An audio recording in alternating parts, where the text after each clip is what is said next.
Hey, thank you for joining us for the Southwest Florida Business Podcast. On today's episode, we have Keith Daubmann from My Shower Door. This was an awesome conversation. And just so you know, they are hiring. So if you or anybody you know is looking for a job, check out their website. You can find the link in the show notes below. So enjoy.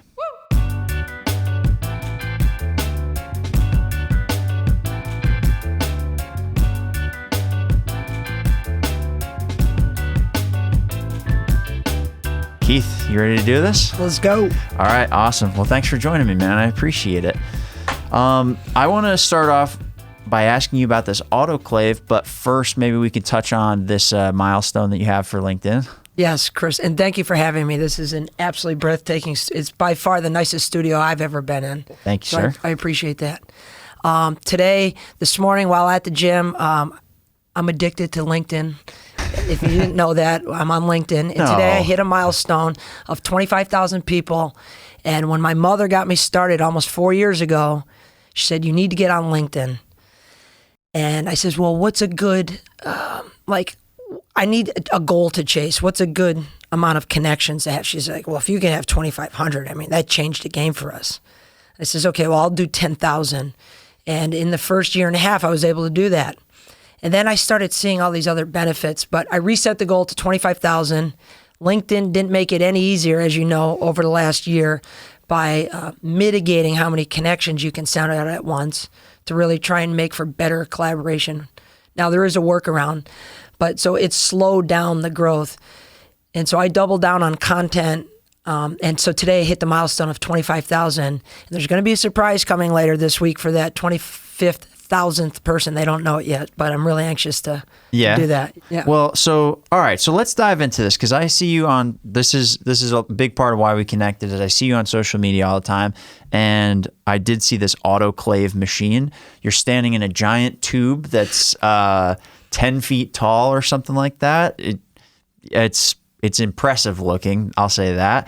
It looks like a giant manufacturing machine. So I know one thing that it can do is create bulletproof glass. Is that correct? Yeah, bullet resistant, correct. Bullet resistant? Yes, okay, sir. So my first question is there somebody trying to kill you? Is your life in danger? Just blink twice if your life's in danger. Everything's good. But there is a heavy market for that, especially within the federal government, state government. A lot of schools have gone in a direction of bullet resistant glass for twofold. One, glass opens up spaces, which mentally, on a heady side, breeds better collaboration. Yeah. I think most people that have moved from the Northeast down to Southwest Florida have experienced that, coming from gray skies to getting sun 24/7. There's a vitamin in there that just promotes better collaboration. And two, the security of it. So there's a massive opportunity there. That's not the main reason. A lot of the building codes have strengthened over the years from some of the catastrophic hurricanes we had. So any home along the coast has impact rated glass. And to make impact rated glass, you need to have this autoclave, which to your point looks like a big submarine. Yeah. And it acts very similar to it. It's pressurized heat. It's an expensive, impressive machine, and there's not many of them. And so we're really excited to get into that market. Okay. So these things are also creating the storm-resistant glass, hurricane-resistant glass, everything like that? Yeah, and we use it for our wine cellars. It provides another thermal barrier to help chill these units while still having the frameless appeal.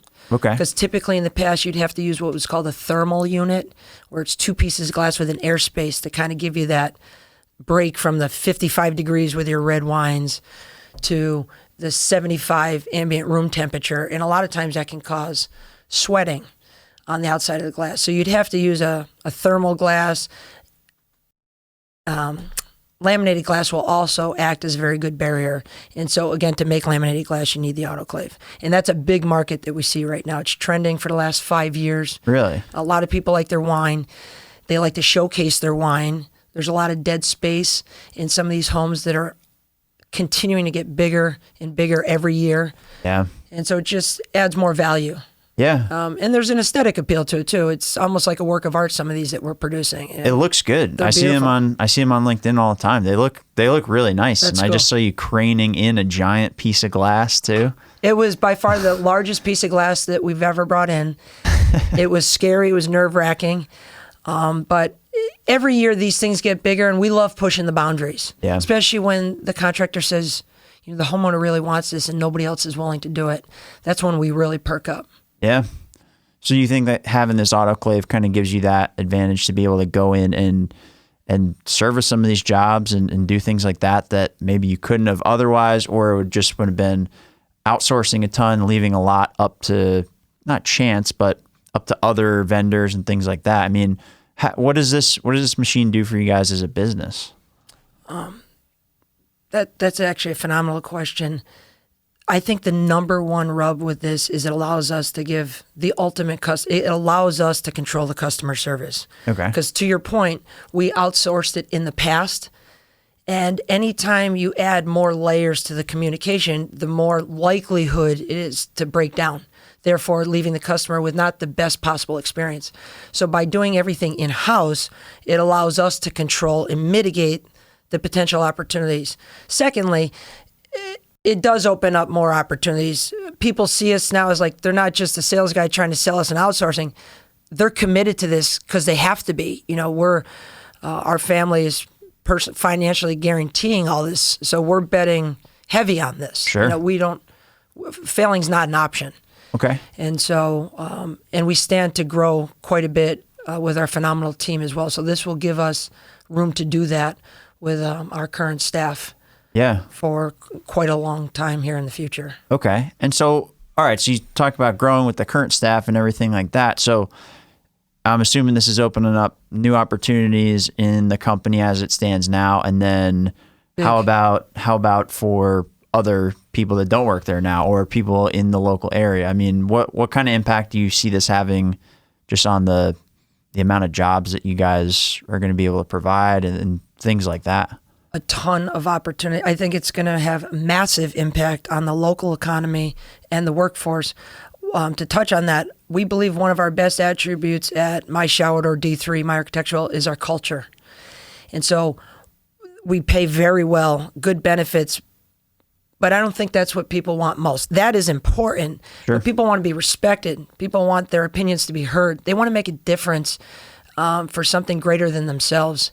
And so this autoclave is just another example of how we're breeding these opportunities for everybody that's currently within our facility, and hopefully attracting people that want to come work with us as well. Because like you said, we can only promote so much within. Yeah. There's still jobs that have to be filled. I think currently we have 20 open positions across the board. Okay.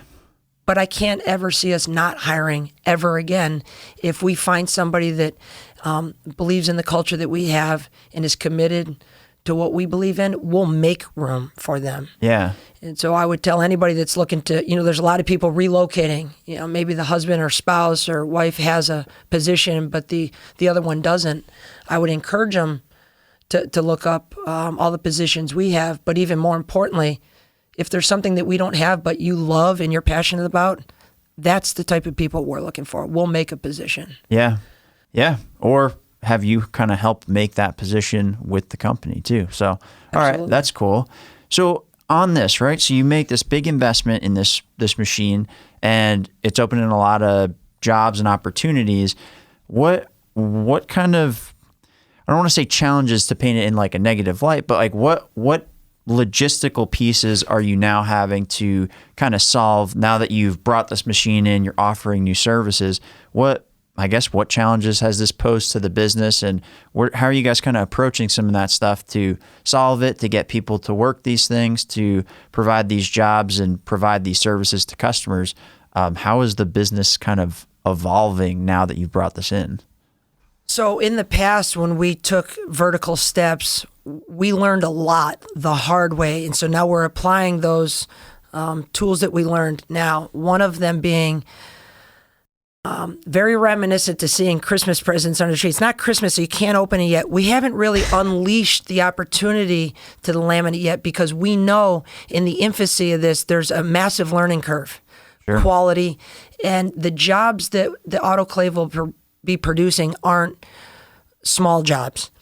And so a lot of times, let's say on a shower door, for instance, if something happened to go wrong, and as long as the customer feels like they're being taken care of, you can get an apology tour real quick and you can solve the problem kind of before it's even a thing. Sure. These jobs, it doesn't happen that way. It's kind of a one and done approach. And so you have to be very methodical about when you open those. And it's tempting because they're large dollar amount jobs. But as quick as that can make you a success, it can bury you 3 times as fast. Yeah, large dollar amount jobs also mean large losses and large risk. Yeah, too. with come great reward, come great risk, and we're experiencing that right now. I want to unload on social media to showcase what we have to offer, but we need to make sure that all the people are in position to handle this work, and 2, don't get burnt out from it. Yeah. So currently what we do is before we start bringing in a lot of outside people, we offer these jobs up for these new positions to current employees. Some might want it, some might not. And once that's kind of worked out, then we'll start outsourcing to start filling in and training. Because when we hire someone, it's not like, boom, we hire you, you're on the floor. We invest into them to a 4-week training period. Okay. Which is it's a massive investment. But critical. It's actually, as big as it is, it's really small in the scheme of things because it's on the front side, and we found that it has a lot more longevity when going through this 4-week period when onboarding. Yeah, for sure. Because if you invest that time up front in somebody, you get them the lay of the land, they know what they're actually getting into once they start rocking and rolling. The retention issue is much less likely, 3, 6, 12 months out. I mean, you got somebody that's absolutely on the team. Because any of those issues or concerns or potential misalignments will usually rear its head in that 4-week period, which again saves us a lot of time in the long run. Yeah.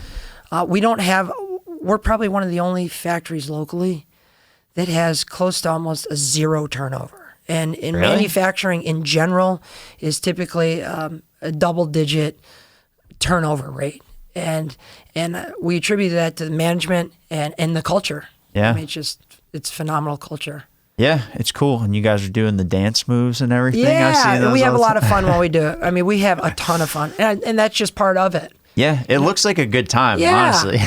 How do you make manufacturing cool? Well, the social media has allowed us to do that. Everybody kind of becomes a celebrity in their own right, in their own circles, and they take a lot of pride in what they do, and it shows on their machines. I mean, these are $1 million machines, and a lot of factories, they're not shown because they're not maintained. Yeah. And they're not maintained because the worker's not going to go above and beyond what they're paid to do, because usually the owner treats them like shit. Yeah. And you get a lot more juice when you're treating the employees like a human being, the way they should be, the way you want to be treated. And so we try and instill that we work for them. Yeah. And it shows. That's why I'm so proud to show all the machinery and when they're working, because it's clean, it's sexy. And to me, somebody that's willing to get up early and work hard and take a lot of passion in what they're doing is cool. Yeah. And so I want to showcase it as much as I can. Well, and it kind of comes back to like the last time that we talked, you told me about what you guys did during COVID for those first, I don't know, at least few weeks, almost a month. Yeah, 45 days. 45 days, even more than a month, where you shut everything down, but everybody got paid, everybody was taken care of. I mean, that stuff resonates with people. I mean, that's not a light gesture. I mean, I know a lot of companies that really kind of went the exact opposite way. Well, imagine you get out of college, or maybe you didn't go to college, and you start a family, and you've been with a company 3 years. Now you got a decent position, and maybe your wife is home for the first year or two, staying home with a child. So you're really relying on this job, and COVID comes. Now the fear of unknown kicks in. Now imagine there's one income coming in. You just got a house, you have a new child. Can you imagine the anxiety and fear that's coming over this entire family? Not just the person that's working, but the mother who's actually doing the harder work, raising the child, plus their family having to worry about their children. And so we saw an opportunity to take that fear off the table. And boy, did that pay in spades. I mean, people came back after this willing to do anything and go above and beyond. And so the culture, that potential negative just turned into another opportunity for us to build even better culture. Yeah, agreed. That's a very cool story. I'm glad to hear it. One thing I do want to talk about is the kind of promotion of other businesses on social media. So you've done it for me, and thank you. I appreciate it. Yeah. But why, just flat out, why do you do that? Why do you promote other businesses so much? Yeah, so I get this question a lot, and what's funny is some people just don't see it this way, but I see that if I'm going to have a good working relationship with you, this has to be a two-way street. Sure. We both need to win together. But consequently, when I'm promoting another business, I put them in a better mood. Because here that someone that wasn't asked went out of their way to help make their lives and the people that work for them lives better. That's what my intention was. Then you trigger a human dynamic called reciprocity a lot of times, especially if it's authentic. Yeah. And now the collaboration, it's not a sales, a lot of times I do these promotions before I go to a potential client or after a client was willing to do business and trust me. I truly want them to have the best experience. And that means using the platform that I have to help promote their business. If I believe they're a genuine good person and do good business, as much of the promotions that I do, I meet a lot of people that I wouldn't do business with. Therefore, I don't promote their business. Sure. Because I believe that'll be a reflection on me. Well, and two, I think kind of gets back to what you just said with the authenticity piece is if you can go in and actually do it where you believe what you're saying, it makes it less of a show, right? You connect with someone on an emotional level, especially when you do something that wasn't asked for. Yeah. That's going to help better them. It just triggers a great human dynamic that breeds phenomenal collaboration. Yeah. And that's my go-to. Okay. Yeah, I love it. Yeah, it's cool to see. And and again, I appreciate it. Yep, there'll be a lot more coming. Sweet, thanks. Yeah. So one thing that I'm going and I'm helping my brother at a trade show next month for aviation, producing a couple podcasts over there for him. But having gone to so many trade shows in a past life and seeing all the benefits that come from it for me, I mean, what benefits do you see by going to trade shows like the International Builder Show? Is that the International Builders? Yeah, the IBS International Builder Show. It's the largest collection of new construction, home remodeling services and items and technology surrounded around the service industry. So when you go to something like that, I mean, what do you look for as a main goal? Like, how do you get the most out of these trade shows for either yourself or for the business too? Yeah.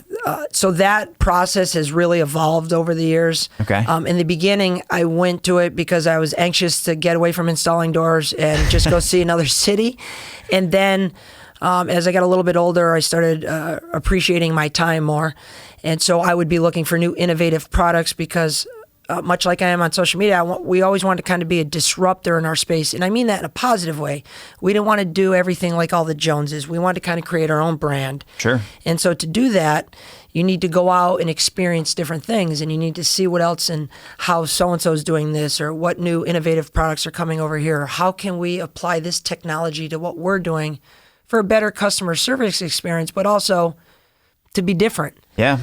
And then during this recent kind of pandemic issue where we've had a supply and demand issue, that's real. And we get a lot of customers asking, if we do business with you, can you get product?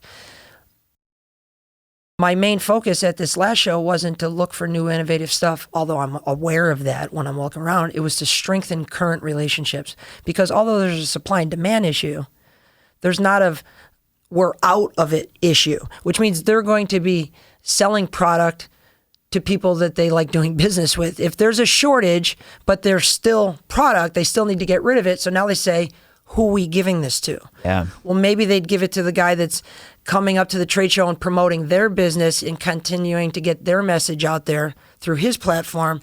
And so we haven't had any supply chain issues. Yeah. Now, knock on wood, I don't want to spit in the air, but I believe that was calculated. We have our vendors' interest in mind. Yeah, that reciprocity piece. 100%, because if they're not doing well, that means I'm not going to be doing well. And so the main goal up there last week or 2 weeks ago was to strengthen those relationships while using the vehicle of the social media. Okay. But even if I didn't have that, I would still go there, because I think there's something to be said for going in person. You know, you humanize yourself when 99% of their business is done via email or phone, fax, phone, social media. When you take the time to go up and look somebody face to face, now you get to see who the real person is, and they get to see who you are. Yeah, it's a big break. It's a big change, because Massive. It's very easy on the other end of the phone, whether you're in sales or whether you're providing, to go like, you know, like whatever, Keith, whatever. It's a guy from the My Shower Doors thing. Yeah, sure, whatever. And then you meet in person, like, oh, this isn't just a voice on the phone. This is a real guy. And I talked to him. He promoted me.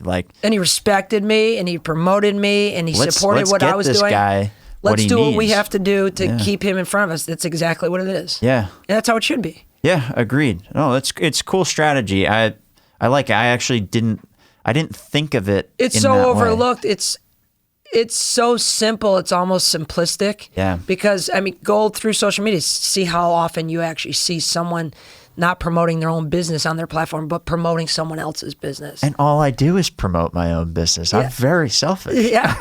I am also, I believe in vanity as well. I'm a sucker for it as well.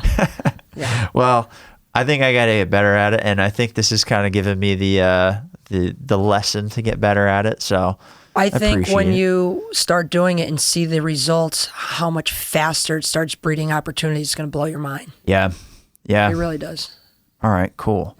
Well, hey, one other thing that I did want to touch on is the new showroom that you guys have. So can you talk about that? Yes, My Architectural Glass is extremely excited. We just locked in a 3-year lease, and it's going to be right next to our flagship store of My Shower Door in North Naples. Okay. We like to say Germain Lexus is across the street from us. And what we're going to be showcasing in there will be our heavy glass wine cellars, glass railings, and office partitions like in your beautiful conference room here. And that is a massive space right now that doesn't have a lot of specialists out there that can not only consult, measure, manufacture, install, and then help promote the shit out of your business. We'll be doing that in our new, and it's going to be a very high-end showroom. We're going to put a lot of money into it. It's going to be sexy. It's going to be very trendy. And we're really looking forward to it. It's going to be a nice compliment to all of our customers that we're currently servicing. Okay, cool. I'm looking forward to it. And I'm not really in the market for a wine cellar right now, but you know, if this podcast takes off, I might be in the market. Yeah, for we're going to have to have you in. I'd like to do a live podcast in the showroom as well. So we're going to have you hired in to come take care of that. I'm down to do a podcast live, and maybe we'll have a little wine and little vino, a little talk. I like it. Cool. Well, Keith, I do appreciate you coming in. This is awesome. Thanks for taking the time out of your busy schedule. I know you're doing a ton. You're running a bunch of companies and jobs and everything. So thank you. But before we wrap up, where can people find you? Where do you want to tell people to go to learn more about these jobs, everything? Where should people go find you? So all of the current positions can be found at myshowerdoor.com under the careers page. All the available postings are there. And if there's not something there but you think you can bring value to our company, throw it in the email, send it over. We'd love to interview you. Amy Lee and Dina Wilson would take care of that. As far as social media is concerned, my go-to is LinkedIn. But in the last 2 months, we've got on Instagram, so it's My Architectural Glass, a little bit edgier there, have a little bit more leeway because we don't have the HR component there yet, and also on Facebook. So Keith Daubmann is on Facebook, LinkedIn, and then My Architectural Glass on Instagram. Okay, awesome. Well, Keith, thanks for coming and doing this. I appreciate it. Appreciate you. This is first level. This is awesome. Thanks. Well, have a good one.